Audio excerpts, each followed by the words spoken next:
ഇത് ഉത്രാടത്തിന്റെ അന്നുള്ളൊരു കുട്ടി വ്ലോഗാണ്. ഉത്രാടത്തിന്റെ അന്ന് ചേച്ചിയുടെ വീട്ടിൽ നിന്ന് വൈകിട്ട് ഓണം കാണാൻ വേണ്ടിയിട്ട് വരുന്നുണ്ടായിരുന്നു. ചടങ്ങൊന്നുമല്ല, പിന്നെ അവർക്ക് വരണം എന്നുള്ളൊരിത് കൊണ്ട് അവർ വൈകിട്ടാണ് വന്നത്.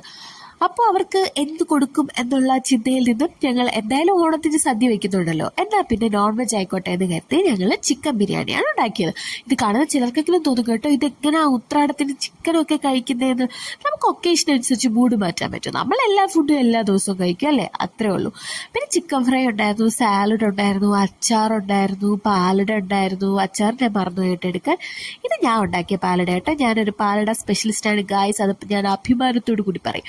പിന്നെ അവർ വന്നു, എല്ലാവർക്കും ഡ്രസ്സ് കൊടുത്തു, എനിക്ക് കിട്ടിയാരണം. പിന്നെ അവർ ഫുഡൊക്കെ കഴിച്ച് മനസ്സും വയറും ഒക്കെ നിറഞ്ഞ് ഹാപ്പി ആയിട്ട് തിരിച്ചുപോയി. ഇതിലൊരു പ്രഗ്നന്റ് ലേഡി ഉള്ളത് കൊണ്ടും ചേച്ചിയുടെ ചെക്കപ്പ് കഴിഞ്ഞ് നേരെ ഇങ്ങോട്ട് വന്നതുകൊണ്ടും അവർ ഭയങ്കര ടയേർഡായിരുന്നു. പിന്നെ ഒരുപാട് നേരമൊന്നും ഇരുന്നില്ല, പെട്ടെന്ന് തന്നെ ടാറ്റ പറഞ്ഞു പോയി.